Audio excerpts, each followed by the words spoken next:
Hi, it's Hans at happierman.com. Today I wanted to talk about high quality jobs. I think the first thing about a high quality job is it's something that you kind of like and you don't mind going there. You kind of have to want to even if you're working from home, you got to want to do it and put in the whatever time is necessary to perform that job. And you have to kind of like it, and you have to kind of see that it's somewhat valuable. Now the value, I mean, all that's kind of subjective. It's not, you give it its own meaning. And I'm not here to talk about what is an essential job or not. The essentialness has to do with, it's essential to you, to make a living doing the job, right? But I think, what I mean, it's more if you can, by the doing it, you're kind of helping whatever, you're helping others, you're helping the system, you're helping, not hurting so much. So if you think what you're doing is hurting, well, it would be very difficult to continue to do a job like that for too long. So I think that's first, and that runs, there's so many different types of jobs that help and a few that hurt. I would steer away from the ones that hurt and focus on the ones that seem to help, and that you, even more importantly, that you kind of like and kind of enjoy. And I think that goes into kind of point two is if you have the capacity to get very good at it within a reasonable length of time. If it's something that you're kind of have no real way of getting good at it, no matter how hard you work or how much long you spend on it, that type of a job, it isn't going to be that high quality for you, because the doing it is so demanding that you want to kind of get to be an expert at your job within a reasonable period of time.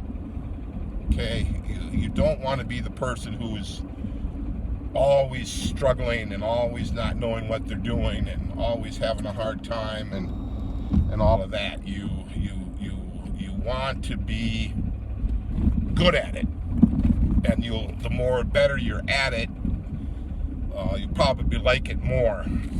Now, you don't have to. Of course, you can get very, very good at something you don't like it at all. It's two different things. Okay. Probably the third thing would be it isn't overly time consuming. 40 hours a week is kind of the standard by which all jobs are figured. I think 40 hours is a little bit much. I'm hoping that we'll kind of scale back away from 40 as being the standard to something a little bit less, but certainly if it's significantly more than 40, you're not going to have that great of a life, because life is more than just working, right? Of course, you're hard charging people. The people who want you to work more are going to say, well, just pick a job you love and it won't seem like work, and you should be engaged, and that's all you need to do is go to work. And I think all that is just total brainwashing of you. You want to stick around that 40 hours a week maximum, because so much of other parts of life are good too. Certainly the job should be very, very good for you, but the other parts of life are even better, right? You got to have time to rest, time to exercise, time to relax, time to recharge, time to have fun, time to take care of other things. So if you're working a lot more than 40 hours a week, all those other things, you won't don't have any time for all those other things that are just as important. So the time, the other parts of it are, you need even more than the 40 hours a week. You need time off, total time off from it, vacation time, sick leave time, holiday time, time where you don't need to be there and performing at a high level, right? You can take vacation, you can go and do things, you can enjoy your life, you can take total time off to do other things. And of course you'll hear from the type who are trying to brainwash you into saying that isn't important, right? That if you just love your job, you won't even really want to leave for vacation, right? I mean, that's just isn't that just totally ridiculous? You want to focus, you want to have plenty of time off to enjoy other things, right? I can't stay in the town I'm in and do my work and be traveling out west for 2 weeks, right? I can't be hiking in the mountains. I can't be in Mexico for a long week, for a week, right? You need to have time off to do all of that type of real fun stuff. So that's big. You want to have a job that has the potential for some significant time off. And this is not easy to find, right? From a business point of view, they don't want you taking too much time off. So you're going to have to do your own research on this and kind of figure out what makes sense for you. But time off to do other things is very, very, very important. Very important. The job should have good pay, right? Good pay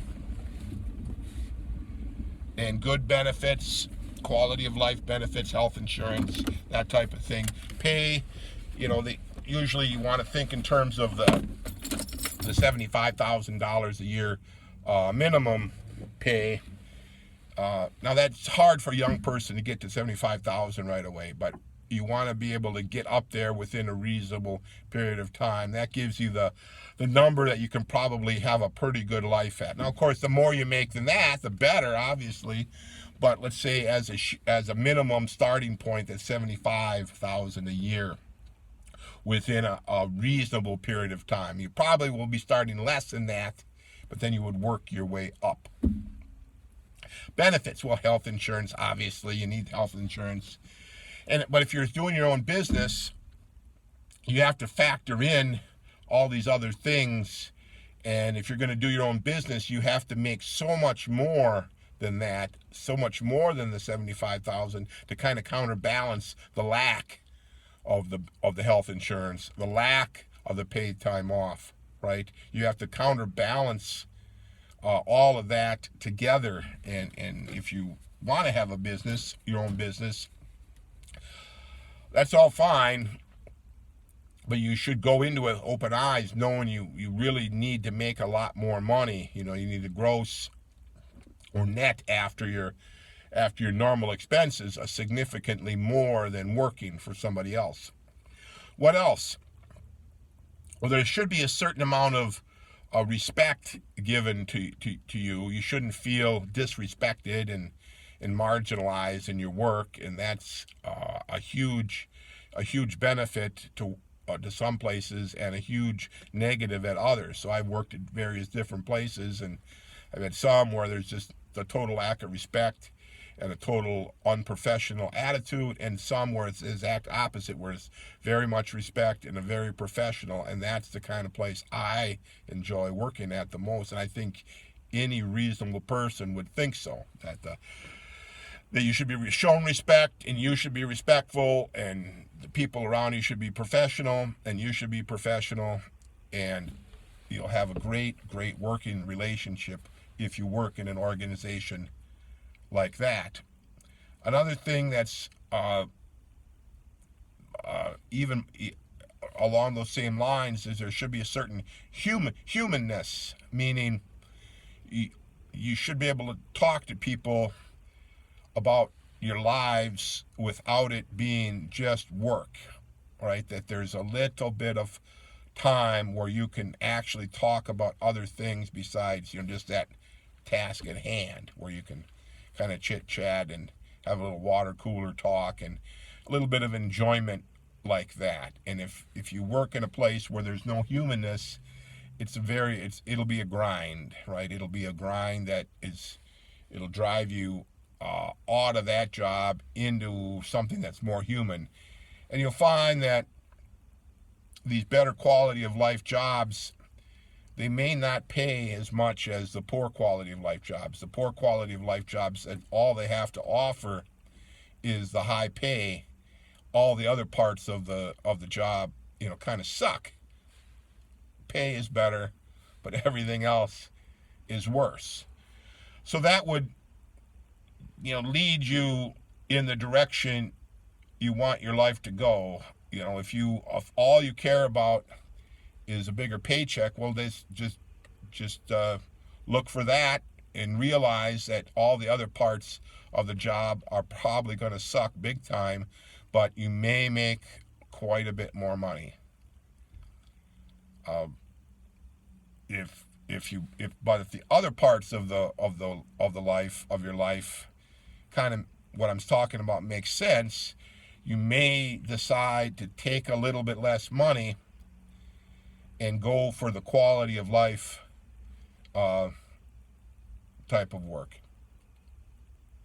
And because you're working less hours, you're going to have a little bit of free time. You could choose to do other things to make a little bit of extra money. You can choose to scale back your lifestyle goals to be within the money you make.